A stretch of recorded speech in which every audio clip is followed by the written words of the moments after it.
Hi hello నమస్తే welcome back to my channel Abhirishi wonder vlogs. After long time ఒక long వీడియోతో మీ ముందుకు వచ్చేసాం. ఎక్కడికి తీసుకెళ్తున్నాను అనుకుంటున్నారు? అదేనండి, మన పేరుపాలెం బీచ్ దగ్గరికి అయితే వచ్చేసాం. చూస్తున్నారు కదా, క్లైమేట్ అయితే సూపర్గా ఉంది. మేము ఇక్కడికి ఎందుకు వచ్చామనుకుంటున్నారు? ఈరోజు మా అభి బర్త్డే సెలబ్రేట్ చేయడానికి అయితే ఈ పేరుపాలెం బీచ్ దగ్గరికి అయితే వస్తున్నాం. వెదర్ అయితే చాలా కూల్గా ఉంది. చూడడానికి చాలా బాగుంది. రోడ్లు అయితే చాలా బాగా వేశారు. హాయ్, నేనేనండి అభిషేక్ని. మా మమ్మీ వాళ్ళ డాడీ వాళ్ళు ఈరోజు నా బర్త్డే చేస్తారా చేయరా అనిపించింది ఫ్రెండ్స్. ఎందుకంటే నేనైతే బీచ్ కాడ అయితే నా బర్త్డే అయితే చేద్దాం అనుకున్నాను ఫ్రెండ్స్.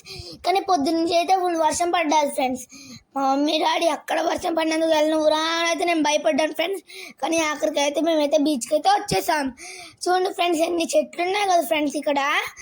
ఇదైతే ఏదో బీచ్ అనమాట ఫ్రెండ్స్. ఈ బీచ్ పేరు మీకు తెలిస్తే మీరు కామెంట్ చేయండి ఫ్రెండ్స్. మీకు తెలియదు కాబట్టి నేను చెప్తున్నాను ఫ్రెండ్స్. ఈ బీచ్ పేరు ఏంటంటే పేరుపాలెం బీచ్ అనమాట. ఇది నరసాపురంలో ఉంటుంది ఫ్రెండ్స్. అన్ని షాప్స్ అనమాట ఫ్రెండ్స్. వర్షం వల్ల ఆ షాప్స్ అన్నిటిని క్లోజ్ చేశారు. మన వైఎస్ రాజశేఖర్ గారి స్టాచ్యూని అయితే పెట్టారు ఫ్రెండ్స్. ఇక్కడ అంత బాగుందో కదా ఫ్రెండ్స్, సూపర్గా ఉంది కదా ఫ్రెండ్స్. మేమైతే మా ఫ్యామిలీ అంతా ఆటోలో అయితే వచ్చేసాం. ఫైనల్గా అయితే ఇక్కడికి అయితే వచ్చేసాం ఫ్రెండ్స్. చూడండి ఫ్రెండ్స్, అదైతే చర్చ్ అనమాట. మేము ఆ చర్చ్కి అయితే వెళ్తాం ఫ్రెండ్స్. తర్వాత అయితే ఇప్పుడు ఇక్కడ బీచ్ కనిపిస్తుంది కదా ఫ్రెండ్స్, ఆ బీచ్ లోపలికి వెళ్తాం ఫ్రెండ్స్. అంగోండి ఫ్రెండ్స్, వైఎస్ శేఖర్ రెడ్డి గారిది స్టాచ్యూ అదే అనమాట ఫ్రెండ్స్. ఇక్కడ చూడండి ఫ్రెండ్స్, ఐస్ క్రీమ్ అయితే కొనుక్కుంటున్నాం ఫ్రెండ్స్ మేము ఇక్కడ. అక్కడ చూడండి ఫ్రెండ్స్, పానీపూరి చాట్ అమ్ముతారు కదా అక్కడ, అదే షాప్ ఫ్రెండ్స్ అది. ఇక్కడ వచ్చేసాం మేమైతే బీచ్కి అయితే వచ్చేసాం ఫ్రెండ్స్. చూడండి బీచ్ నుంచి అలాగ వస్తుంది కదా. మా అన్నయ్య అలాగైతే ఫైనల్ గా బీచ్ కి అయితే వచ్చేసాం ఫ్రెండ్స్. మా అన్నని చూస్తారా మీరు, ఆరెంజ్ కలర్ షర్ట్ వేసుకుని ఉన్నాడు. మా అన్న అయితే లోపలికి వెళ్ళిపోయి అప్పుడే దిగిపోతాను అంటున్నారు ఫ్రెండ్స్. మా అమ్మమ్మ అయితే ఓకే కంగారు పడిపోతుంది ఫ్రెండ్స్ మా అన్నని చూసి. ఎందుకంటే ఇక్కడ చూసారా ఫ్రెండ్స్, అంత లోతుగా ఉందో కదా ఫ్రెండ్స్. దిగితే అక్కడ లోపలికి అంతా వెళ్ళిపోతామా అని చెప్పి మా అమ్మ అయితే భయపడిపోయేది ఫ్రెండ్స్. ఇక్కడ అయితే ఇప్పుడైతే నాకు కేక్ కటింగ్ అయితే చేసుకుంటున్నాం ఫ్రెండ్స్. అందుకు మా అమ్మ అయితే ప్రార్థన చేసింది. ఇప్పుడైతే చూడండి ఫ్రెండ్స్, మేమైతే ఇప్పుడు కేక్ అయితే కట్ చేస్తున్నాం ఫ్రెండ్స్. చూడండి ఫ్రెండ్స్, అదేదో వైట్ కలర్ లో మా మీద ఆడుతుంది కదా, అదేంటో చెప్పండి ఫ్రెండ్స్. అక్కడైతే చూడండి ఫ్రెండ్స్, నేనైతే ఆయన చక్కగా కూర్చొని అదేంటా అని చేతిలో అట్టుకుని చూస్తున్నాను ఫ్రెండ్స్. చూడండి ఫ్రెండ్స్, మా అన్న అయితే కేక్ కోసం అలాగా అప్పుడే ఫస్ట్ మా అన్నయ్య ముట్టుకున్నాడు ఫ్రెండ్స్. కేక్ తీసుకుని నాకు ఎడుతున్నాడు ఫ్రెండ్స్. నాకు ఎట్టి కొంచెం చేసుకున్న క్రీమ్ ఆడే తినేసాడు ఫ్రెండ్స్. ఆ కేక్ అంత ఇష్టమో ఫ్రెండ్స్ మా అన్నకి. చూడండి ఫ్రెండ్స్, నేను మా అన్న, మా మరదలు, మా అమ్మమ్మ, మా నాయనమ్మ, మా మమ్మీ కలిసి అయితే ఒక ఫోటో అయితే దిగుతున్నాం ఫ్రెండ్స్. ఇక్కడ అయితే చూడండి ఫ్రెండ్స్, మా నాయనమ్మ కూడా మాకు కేక్ అయితే పెట్టింది ఫ్రెండ్స్. ఇక్కడ చూడండి, అక్కడ మా బుడ్డి జారా ఏం చేస్తుందో చూసారా ఫ్రెండ్స్. అక్కడ అటు నీళ్ళు ఎలా వస్తున్నాయి ఏంటి అని అయితే చూస్తుంది ఫ్రెండ్స్. మా మమ్మీ అయితే నాకు కేక్ పెడుతుంది. అక్కడికి అలాగనే పెట్టింది. నా బుడ్డి మడతలు కూడా పెట్టేసింది ఫ్రెండ్స్. బుడ్డి జారా సూపర్గా పెట్టింది ఫ్రెండ్స్. జారా చిన్నదైనా అన్నీ తెలిసిపోయినాయి ఫ్రెండ్స్ జారాకి. చూడండి ఫ్రెండ్స్, మా మమ్మీ అయితే నాకు ఇట్టారు ఫ్రెండ్స్. మా అన్న అయితే చూడండి నాకు పెట్టాడు. కొంచెం కేక్ తీసుకుని అలా వెళ్ళిపోయి తినేసాడు ఫ్రెండ్స్. మా అత్త అయితే నాకు ఎట్టింది. మా ఫ్రెండ్స్, మా అక్క వాళ్ళు అక్కడ ఉన్న వాళ్ళందరూ అయితే ఇట్టారు ఫ్రెండ్స్. మీరే మా సోకు మా ఫ్రెండ్స్, మా మళ్ళీ ఏమో బుడ్డి జారా మళ్ళీ ఎత్తుకొని మళ్ళీ పెట్టించారు ఫ్రెండ్స్. ఇక్కడైతే చూడండి ఫ్రెండ్స్, మేమందరూ కలిసి ఐస్ క్రీమ్ అయితే చూపిస్తున్నాం ఫ్రెండ్స్, తింటున్నాము. ఇక్కడైతే చూడండి ఫ్రెండ్స్, మా అన్న అలా నీటిలోకి వెళ్ళిపోయి అంటున్నాడు. మా మమ్మీ ఏమో రిషి గారిని వచ్చి అని లాగుతుంది ఫ్రెండ్స్. అయినా మానేయట్లేదు ఫ్రెండ్స్. చూడండి ఫ్రెండ్స్, మా అన్న లోపలికి అయితే వెళ్ళిపోతున్నాడు ఫ్రెండ్స్. అలాగా మా అమ్మ ఓకే భయపడిపోతుంది ఫ్రెండ్స్. అక్కడ లోపలికి అంతా వెళ్ళిపోతాడా అని మా అమ్మ ఓకే భయపడిపోతుంది. కొట్టినా సరే వినట్లేదు ఫ్రెండ్స్ మా అన్న. బీచ్ దగ్గర చాలా జాగ్రత్తగా అయితే ఉండాలి. లోపలికి మాత్రం అసలు వెళ్ళకూడదు ఫ్రెండ్స్. ఎందుకంటే నీళ్ళు మళ్ళీ వెనక్కి వెళ్ళేటప్పుడు లోపలికి మనం లాక్కెళ్ళిపోతుంది ఫ్రెండ్స్. అందుకే మనం నీటి లోపలికంటే వెళ్ళకూడదు ఫ్రెండ్స్. మన మమ్మీ డాడీ అమ్మ వాళ్ళందరూ మన మంచి కోసమే చెప్తారు కదా. అందుకే ఫ్రెండ్స్, మన మమ్మీ డాడీ వాళ్ళు మాట వినాలి ఫ్రెండ్స్. మనం వింటేనే మంచిగా అయితే మనం ఉంటాం ఫ్రెండ్స్. ఇంకైతే ఇక్కడ చూడండి ఫ్రెండ్స్, అంత బాగుందో కదా ఫ్రెండ్స్. ఇక్కడ చాలా బాగా ఎంజాయ్ చేసాం ఫ్రెండ్స్. ఇప్పుడైతే మేము వేరే చోటుకైతే వెళ్ళడానికి రెడీ అవ్వాలి ఫ్రెండ్స్. అయినా తాతయ్య వాళ్ళ చెల్లి మా నాయనమ్మ అనమాట ఫ్రెండ్స్. కానీ నాకు ఒకటే బాధగా ఉంది ఫ్రెండ్స్, ఇక్కడ అంత గ్రాండ్గా దగ్గర 3 కేకులు కట్ చేస్తున్నారు. నాకు ఒకటే బాధగా ఉంది ఫ్రెండ్స్, ఎందుకంటే మా డాడీ రాలేదు ఫ్రెండ్స్ కేరళ నుంచి. ఇక్కడైతే మా డాడీ పేరు, నా పేరు, మా ఫ్రెండ్స్ అందరి పేరు అయితే మేము రాసుకున్నాం ఫ్రెండ్స్. ఇక్కడ మా డాడీ పేరు, నా పేరు, మా మమ్మీ పేరు, మా అన్నయ్య పేరు అయితే దీని మీద రాసుకున్నాం అనమాట ఫ్రెండ్స్. ఇక్కడైతే పేర్లు రాస్తారు ఫ్రెండ్స్. ఆ బుడ్డిది ఉంది కదా, దాని లోపల అన్నంది మెతుకుంటుంది అనమాట ఫ్రెండ్స్. దాని మీద బుడ్డిగా పేరు రాస్తారు అనమాట ఫ్రెండ్స్. ఒక్క అంతం మెతుకు మీద బుడ్డి పేరు ఎలా రాస్తారో నాకు అర్థం అవ్వలేదు ఫ్రెండ్స్, కానీ రాస్తారు ఫ్రెండ్స్. ఇక్కడ చూడండి ఫ్రెండ్స్, ఇవైతే షెల్స్ అనమాట, గవ్వలు. ఇది చూసారు ఫ్రెండ్స్ ఎంత బాగున్నాయో కదా ఫ్రెండ్స్. ఇదైతే ఊదగాలమా అని అనిపించింది ఫ్రెండ్స్. పక్కన అయితే చూసారా ఫ్రెండ్స్ ఎంత పెద్ద పెద్ద షెల్స్ ఉన్నాయో. ఆ పెద్ద ఉన్న షెల్స్ని అయితే మనం ఊదగలం ఫ్రెండ్స్. ఆ షెల్స్ అనమాట ఫ్రెండ్స్. నేను ఊదాను కూడా ఫ్రెండ్స్, కానీ దాన్ని కొనుక్కోలేదు ఫ్రెండ్స్ మేము. సరే ఫ్రెండ్స్, ఒక్కొక్క సైజుని బట్టి ఒక్కొక్క రేట్ అనమాట ఫ్రెండ్స్ ఇవి అని. ఇక అయితే చూడండి ఫ్రెండ్స్, ఇక్కడ ఏదో నత్త అనిపించింది ఫ్రెండ్స్ నాకు చూసిన వెంటనే ఏమో, కానీ అది షెల్స్ అనమాట ఫ్రెండ్స్. అదే ఇక్కడైతే స్నానం అన్నమాట చేస్తారండి ఫ్రెండ్స్. ఇక్కడైతే బీచ్ లోపల అయితే మేము ఆడుకున్నాం ఫ్రెండ్స్. అక్కడ కార్ చూస్తారు ఫ్రెండ్స్ అలా వెళ్తుందో, దాన్ని మేము ఎక్కలేదు ఫ్రెండ్స్, ఎందుకంటే రాత్రి అయిపోతుంది కదా, తొందరగా 3 కేకులు కట్ చేసేయాలని మేము దాన్ని ఎక్కలేదు ఫ్రెండ్స్. ఇప్పుడైతే మేమైతే చర్చికి అయితే వెళ్దాం అనుకున్నాం ఫ్రెండ్స్. ఇంకైతే వెళ్ళడానికి రెడీ అయ్యాం ఫ్రెండ్స్. మేము స్టార్ట్ అయితే అయ్యాము.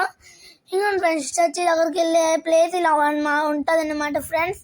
అక్కడ చూడండి ఫ్రెండ్స్, ఇంకో చర్చికి ఇది ఎంట్రెన్స్, డైరెక్ట్ ఎంట్రెన్స్ వాటిది. కానీ మేము డైరెక్ట్ ఎంట్రెన్స్ నుంచి వెళ్ళాం ఫ్రెండ్స్, వేరే ఎంట్రెన్స్ నుంచి అయితే వెళ్తాం ఫ్రెండ్స్. చూడండి ఫ్రెండ్స్ ఎంత బాగుందో కదా.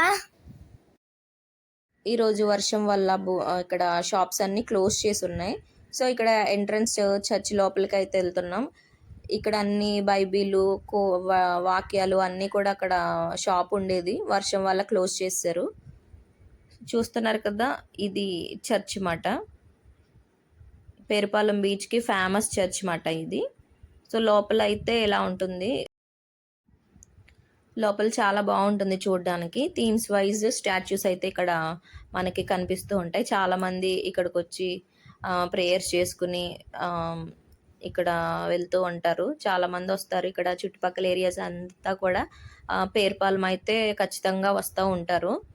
సో చూడడానికి అయితే చాలా బాగుంటుంది, చాలా గ్రీనరీగా, అన్ని కొబ్బరి చెట్లు చాలా నీట్గా అయితే పెట్టుంచారు. డెకరేట్ కూడా చేస్తున్నారు ఈ మధ్య. చూడడానికి చాలా బాగుంటుంది. ఇవన్నీ యేసు ప్రభు స్టాచ్యూస్ అయితే ఇక్కడ కనిపిస్తూ ఉంటాయి మనకి, సిలువ వేస్తున్నది, ఇంకా ఇలాంటివి ఇంకా చాలా ఉంటాయి, సైడ్ని పెట్టి ఉంటాయి అన్నమాట. సో చూస్తున్నారు కదా, యేసు ప్రభు మరి మేరీ మాత స్టాచ్యూస్ అయితే ఉంటాయి ఇక్కడ మనకి, ఎక్కువగా కనిపిస్తాయి మేరీ మాత, యేసు ప్రభు స్టాచ్యూస్. చూడ్డానికైతే చాలా బాగుంటుంది. మీరు వెస్ట్ గోదావరి వచ్చినప్పుడు ఖచ్చితంగా పేరుపాలెం బీచ్ దగ్గరికి వచ్చి చర్చిని అయితే విజిట్ చేయండి. సో చూస్తున్నారు కదా, ఇదంతా మేము ఇక్కడ బర్త్డే సెలబ్రేట్ చేయడానికి వచ్చాము. కాదంటే ఆ రోజు ఫుల్ వర్షం వల్ల వస్తామో రామో చాలా డౌట్గా అయితే వచ్చాము. ఎలా అయితే ఫైనల్గా పేరుపాలెం బీచ్కి వచ్చి సింపుల్గా కేక్ కటింగ్ అయితే చేసుకున్నాం. సో చూస్తున్నారు కదా, ఇదంతా చాలా పెద్ద ప్లేసు. మేము చిన్నప్పటి నుంచి కూడా పేరుపాలెం బీచ్కి చాలాసార్లు వచ్చాం. మేము చిన్నగా ఉన్నప్పటి నుంచి వస్తూనే ఉన్నాం, మా పిల్లల్ని కూడా తీసుకొస్తూనే ఉన్నాం. సో చాలా డెవలప్ అయితే అవుతుంది ఈ ప్లేస్ అంతా కూడా. ఇప్పుడు రోడ్లు కూడా చాలా నీట్గా వేశారు. ఇదివరకంటే రూట్ బాగుండేది కాదు, కానీ ఇప్పుడు రోడ్లు కూడా చాలా బాగున్నాయి. మెయిన్ చర్చ్ అయితే ఇలా వ్యూ కనిపిస్తుంది కదా, మెయిన్ చర్చ్ అయితే మనం అంత పైకి వరకు కూడా వెళ్ళొచ్చు, లోపల నుంచి స్టెప్స్ అయితే ఉంటాయి. సో ఇక్కడ చిన్నపిల్లలకి హెయిర్ తీయడం, గుండె అది చేస్తూ ఉంటారు. అటు సైడు రైట్ సైడ్లో తీస్తూ ఉంటారు, ఫొటోస్ కూడా తీస్తూ ఉంటారు. 50 రూపీస్, 25 రూపీస్ అలా ఛార్జ్ చేసుకుంటారు, మనకు ఫోటో వెంటనే తీసిస్తారు. చూస్తున్నారు కదా, మెయిన్ చర్చ్ అయితే ఎలా ఉంటుంది. లోపలికి వెళ్ళి అక్కడ అందరూ కూడా ప్రేయర్ చేసుకుని పైకి కూడా వెళ్ళి మన వ్యూని చూస్తూ ఉంటారు. బీచ్ కనిపిస్తుంది పైనుంచి చూస్తే, చూడడానికి అయితే చాలా బాగుంటుంది. ఈరోజు అయితే వర్షం వల్ల ఎవరు లేరు, ఎక్కువ జనం అయితే రాలేదు. సో మేమైతే ఇంకా చాలా రోజులు అయిందని మా ఫ్యామిలీ మెంబర్స్ మేము అందరం కలిసి ఒకసారి వర్షం వచ్చినా కూడా అభి కోసం రావాల్సి వచ్చింది. సో చూస్తున్నారు కదా, మేరీ మాత చర్చ్ ఇది. బాగా డెకరేట్ చేసి చాలా నీట్గా ఉంటుంది. మేము కూడా కొంతసేపు ఇక్కడ కూర్చుని ప్రేయర్ చేసుకుని అయితే మళ్ళీ రిటర్న్ వెళ్ళిపోయాం. ఇక్కడ సెలబ్రేట్ చేసుకుని లోపలికైతే వెళ్ళాం, కానీ పైకంట వెళ్ళలేదు. నెక్స్ట్ ఈసారి ఎప్పుడైనా వెళ్ళినప్పుడు పైకంట వెళ్ళి మీకు వీడియోలో చూపించడానికి ట్రై చేస్తాం. ఫస్ట్ మేము కింద వరకు ఇక్కడ వరకునే వెళ్ళి అక్కడ ప్రేయర్ చేసుకుని అయితే వచ్చేసాం. లెఫ్ట్ సైడు రైట్ సైడు కూడా స్టెప్స్ అయితే ఉంటాయి మనం పైకి వెళ్ళడానికి. సో వెళ్ళాలనుకున్న వాళ్ళు పైకంట వెళ్ళి చూసుకుని ప్రేయర్ చేసుకుని ఒక్కొక్క ఫ్లోర్లో చాలా స్టాచ్యూస్ పెట్టి అలా ఉంటాయి. మనం ప్రేయర్స్ చేసుకునే రావచ్చు. సో మేము ఇంకా ప్రేయర్ చేసుకుని బయటకు అయితే వచ్చేసాం. బయట సైడ్ కూడా ఇలా క్రిస్మస్ టైంలో యేసుప్రభు ఇవన్నీ కూడా పెడతారు. పశువుల పాక అన్నీ వేసి అలా డెకరేట్ చేసి ఆ టైంలో పెడతారన్నమాట లెఫ్ట్ సైడు. సో బయట నుంచి ఇలా ఉంటుంది వ్యూ. మేరీ మాత చర్చ్ ఇది ఇక్కడ ఫేమస్ మాట. సో ఇక్కడ నుంచి మేము మళ్ళీ రిటర్న్ పాల్కొల్లు అయితే వచ్చేసాము. మా దగ్గరలో ఉన్న పాల్కొల్లు అయితే వచ్చాము. అక్కడ కూడా సెలబ్రేట్ చేసుకోవడానికి పిల్లలు ఆడుకోవడానికి బాగుంటుంది. ఇక్కడికి వచ్చిన తర్వాత చిన్నగా ఇక్కడ కూడా సింపుల్గా కొంతసేపు కూర్చొని సింపుల్గా కేక్ అది కట్ చేసుకుని మేమైతే. సో ఫైనల్గా ఎలా అయితే అభి బర్త్డే సెలబ్రేట్ చేసాము, చాలా సింపుల్గా వాడు సంతోషం కోసం, వాడి హ్యాపీనెస్ కోసం మళ్ళీ అక్కడికి వెళ్ళి మళ్ళీ అక్కడ నుంచి పాల్కొల్లు రెయిన్బో అని ఉంటుంది. రెయిన్బోలో పిల్లలు ఆడుకోవడానికి ఇంకా ఇలాగా ఏదన్నా సెలబ్రేట్ చేసుకోవడానికి ఒక ప్లేస్ ఉంటుంది రెయిన్బో అని పాల్కొల్లులో. సో అక్కడ మా డాడీ బర్త్డే, మా అభి బర్త్డే సెలబ్రేట్ అయితే చేసాము. వర్షం వల్ల అసలు బయటకి ఎక్కడికి వెళ్ళలేమనుకున్నాం. కాదంటే ఇంకా వర్షం తగ్గిన తర్వాత కొంచెం టైం దొరికితే మేము ఆ టైంలో మేము ఇలా కవర్ చేసుకుని సింపుల్గా బర్త్డే అయితే సెలబ్రేట్ చేసుకున్నాం. వన్ డే గ్యాప్లో మా అభిది మా డాడీ బర్త్డే. సో ఒకరోజే ఇద్దరు బర్త్డేస్ సెలబ్రేట్ చేసాం. సో తక్కువ మంది మా ఫ్యామిలీ మెంబర్స్తో వెళ్ళి సెలబ్రేట్ చేసుకున్నాం. వాళ్ళ డాడీ లేడని వాడు చాలా కొంచెం డిసప్పాయింట్ అయ్యాడు. సో ఫైనల్గా బర్త్డే అయితే సెలబ్రేట్ చేసుకుని ఇంకా ఇంటికి అయితే వచ్చేసాం. వాళ్ళ డాడీ కేరళలో నుండి ఇక్కడికి ఒక గిఫ్ట్ అయితే పంపించారు. ఈవినింగ్ వచ్చేసరికి ఇంకా బర్త్డే సెలబ్రేట్ చేసుకుని ఇంటికి వచ్చిన తర్వాత ఆ గిఫ్ట్ అయితే ఇంకా చూసుకొని చాలా హ్యాపీగా ఫీల్ అయ్యాడు. సర్ప్రైజ్ గిఫ్ట్ అయితే వాళ్ళ డాడీ పంపించారు. కార్ తీసుకున్నాడు. ఇంకా కార్ తీసుకొని ఇంకా ఆడుతూనే ఉన్నాడు. ఇంకా చాలా హ్యాపీగా అయితే ఫీల్ అయ్యాడు అభి. సో మా అభి బర్త్డే ఎలా అయితే సెలబ్రేట్ చేసుకున్నాం, నైట్ మళ్ళీ ఇంకా ఇంటికి వచ్చిన తర్వాత మళ్ళీ ఇంకొక కేక్ అయితే కట్ చేసుకున్నాడు. వాళ్ళ ఆంటీ వాళ్ళు తీసుకొచ్చారు. ఇంట్లో కేక్ కటింగ్ అయితే సెలబ్రేట్ చేసుకున్నాడు. మళ్ళీ ఇంకా హ్యాపీగా అయితే బర్త్డే ఫినిష్ అయ్యింది. So thank you for watching. మా వీడియోస్ మీకు నచ్చితే లైక్ చేసి సబ్స్క్రైబ్ చేయండి. మరిన్ని వీడియోస్ చేయడానికి మంచిగా ట్రై చేస్తాం. మా వీడియో నచ్చితేనే మీరు లైక్ చేసి షేర్ చేయండి, సబ్స్క్రైబ్ చేయండి. మీ విషెస్ని బ్లెస్సింగ్స్ని ఇవ్వండి. Thank you.